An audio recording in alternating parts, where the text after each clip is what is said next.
Hi and welcome back to Step-by-Step Guitar Tuition.com. This is the 6th lesson in the Step 5 module. In this lesson I'm going to show you a strumming technique called palm muting. As always, don't forget to refer to your lesson notes for more information as you work through the following strumming patterns.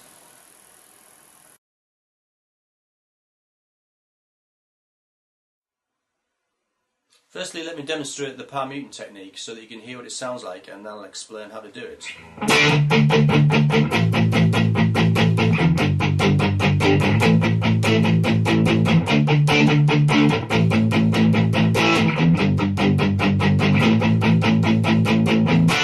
Okay, as you can hear, the palm mute technique gives the rhythm a solid driving feel, and you'll hear it used extensively in rock and punk music. Also, you can use the palm mute technique to create contrasting dynamics in a song. For example, you might have a verse which uses the palm mute technique, and a chorus which uses a more open and loose strumming technique like this.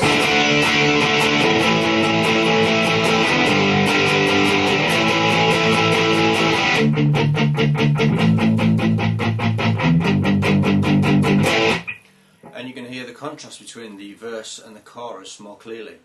So let me show you the palm mute technique in close-up. Firstly, you need to lay the palm of your strumming hand at the point where the strings meet the bridge, and then pluck them with your strings as you would normally. Having that palm rested slightly on the bridge restricts the vibration of the strings, and it produces that muted tone.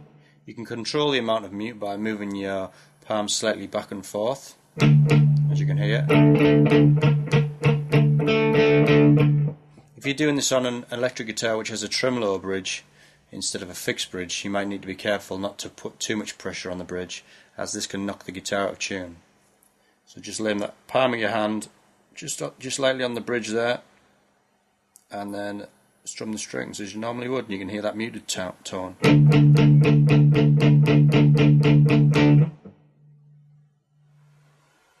Okay, so if you've practiced that for a while, and when it begins to feel natural, move on to the following exercises.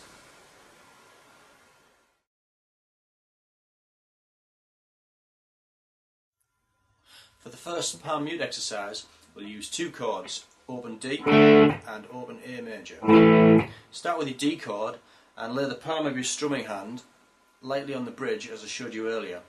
Now let's start strumming 4 even down strums per bar on the beat like this. 1, 2, 3, 4. 1, 2, 3, 4. And remember, when you strum the D chord, play it from the 4th string, the D string. Don't play the 5th or the 6th string. Now we're going to introduce the off beats, but instead of playing the off beats with up strums like you have in previous exercises, we're going to play them all with down strums like this. 1 and 2 and 3 and 4 and 1 and 2 and 3 and 4 and.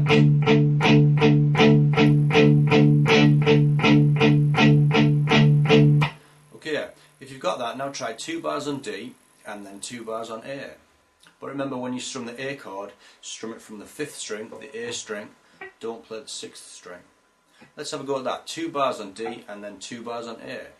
1 and 2 and 3 and 4 and 1 and 2 and 3 and now change to A. And back to D.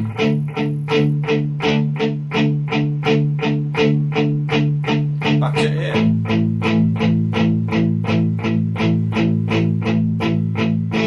And once you feel comfortable at that tempo, try speeding it up or even slowing it down, and try it with different chord sequences.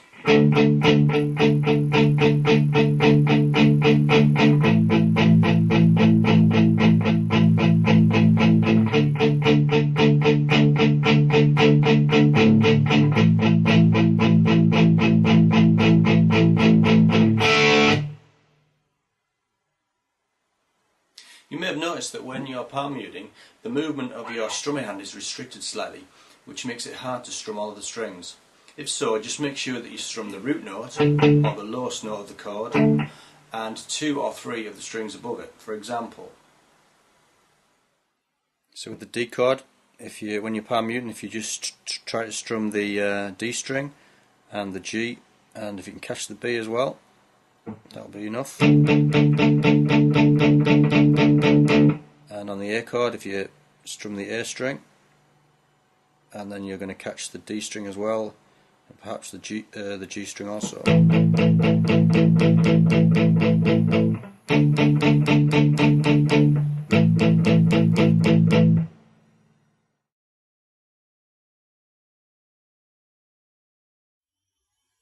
As I mentioned earlier, it's very common for guitarists to combine palm muting with normal open strumming to create dynamics, for instance between the verse and the chorus of a song. So for this exercise we'll play the previous sequence twice through, and then we'll play the same sequence again with an open strumming pattern like this. So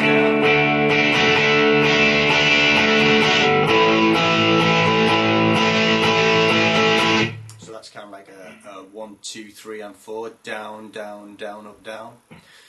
So we'll try switching between the palm muting and the open strumming so that you can get used to switching between those two different techniques. Okay, I'll demonstrate after 4. 1, 2, 3, 4. 2 bars on D, 2 bars on A. And again. 2 on A. Now we're going to switch to an open pattern.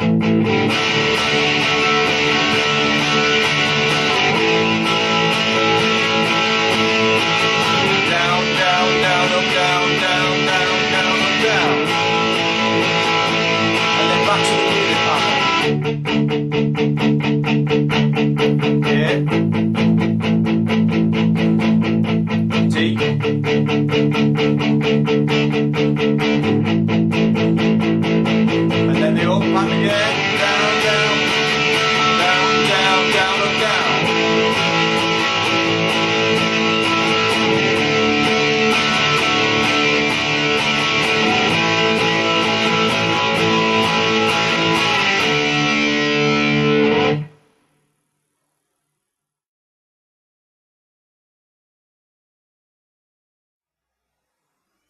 In this next exercise we're going to play the same muted strumming pattern, but this time with a G and a C major chord. And I'll show you how you can create an interesting variation by playing different parts of the chord. Let me demonstrate.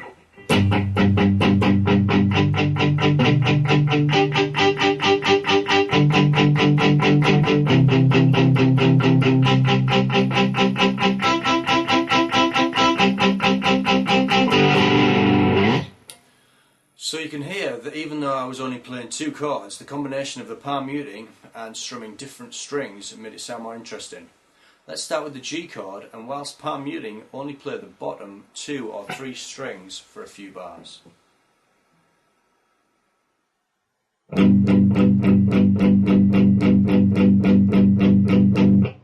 And then, without stopping the rhythm, if you change to the middle 2 strings,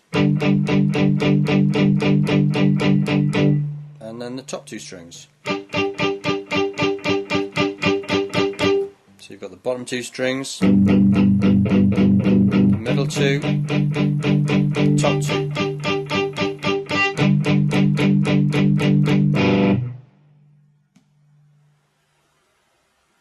Now try the same with the C chord, but this time don't play the 6th string, start from the A string on the 5th string. And then move to the middle 2 strings, and the top 2, middle 2 again,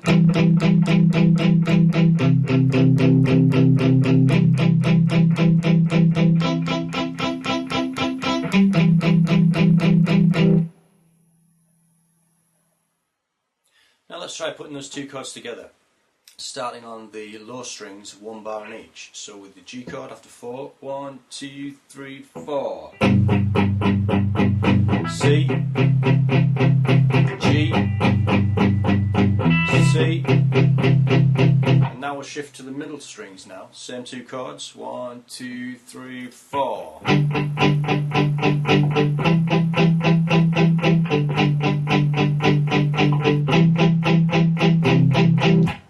Same thing with the top 2 strings on the G chord, 1, 2, 3, 4. And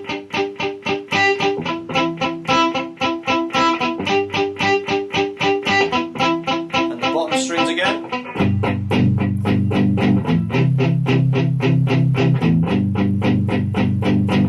And then the middle strings.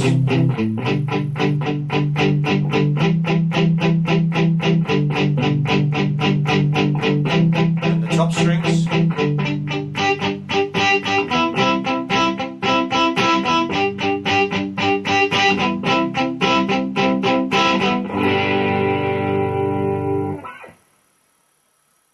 So now you know how to use the palm muting technique, and you can see how the technique adds different rhythmic variations. Take the time to perfect this technique before you move on to more complex patterns, making sure you can repeat the patterns consistently without making mistakes. Don't forget to play along with a metronome to develop your timing. You should practice all of the mute stroke patterns we've done today and combine them with the strumming patterns from the previous modules. Try them with different chord sequences and at different tempos, and even try making up your own patterns using the different chords that you know. I look forward to seeing you in lesson 7, where I'll show you some fingerstyle patterns using the major, minor, dominant 7th and major 7th chords that we've learnt so far. I'll see you then.